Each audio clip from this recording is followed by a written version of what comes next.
ঐতিহাসিক ঢেকীয়াখোৱা বৰনামঘৰত কেন্দ্ৰীয় মন্ত্ৰী সৰ্বানন্দ সোণোৱাল। টিয়কৰ ঐতিহাসিক ঢেকীয়াখোৱা বৰনামঘৰত কেন্দ্ৰীয় মন্ত্ৰী সৰ্বানন্দ সোণোৱাল উপস্থিত হৈ ভাদমহীয়া পালনামত শৰাই নৈবদ্য আগবঢ়াই অক্ষয় বন্তিত তেল ধূপ প্ৰজ্বলন কৰি নিজৰ লগতে দেশবাসীৰ মংগল কামনা কৰি সেৱা লয়।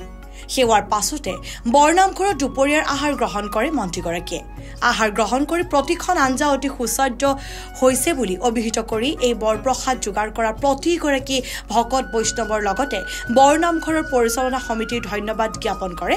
লগতে গুৰুজনাৰ আদৰ্শ অটুট ৰাখি সকলোকে শান্তি সম্প্ৰীতিৰে একতা ভাতৃত্ববোধৰ মাজেৰে বসবাস কৰিবলৈ আহ্বান জনায় কেন্দ্ৰীয় মন্ত্ৰীগৰাকীয়ে। আহক আমি শুনি লওঁ তেওঁৰ ভাষ্য। জয়গুৰু মাধৱ আজি এই ঐতিহাসিক ঢেকীয়াখোৱা নামঘৰৰ আজি ইয়ালৈ আহি গুৰুজনাৰ শ্ৰীচৰণত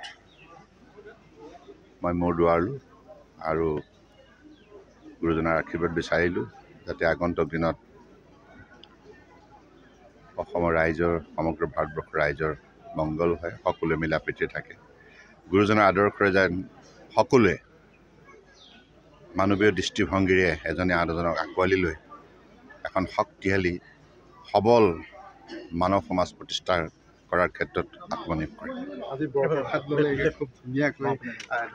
খুব ভাল লাগিলে আৰু মই ইয়াৰ কাৰণে চিৰকৃতজ্ঞ। আৰু ইমান সোৱাদ হৈছে আজি প্ৰতিখন আঞ্জা প্ৰতিটো যিমানখিনি ইয়াতে ৰন্ধা হৈছে আৰু ভক্তিভাৱেৰে মই ভাবোঁ যে আমাৰ ভক্তবৃন্দই ৰান্ধিছে, সেইকাৰণে ইমান সোৱাদ হৈছে।